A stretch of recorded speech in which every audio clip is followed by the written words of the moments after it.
ঠিক আছে চলো।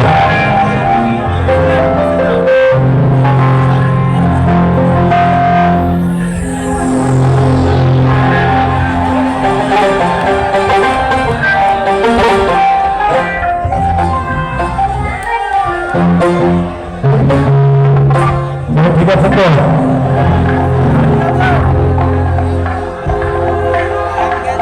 জীবন যদি দেশ হয় তাকে যে প্রধানমন্ত্রী নীতি যে দামন পীড়ন মুখী গণতন্ত্রী বিচার সবিষ্টের দখলে ভাবি বাবে ভার এই জগতে ধরছে বড় বাইরে সুরাচার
tomorrow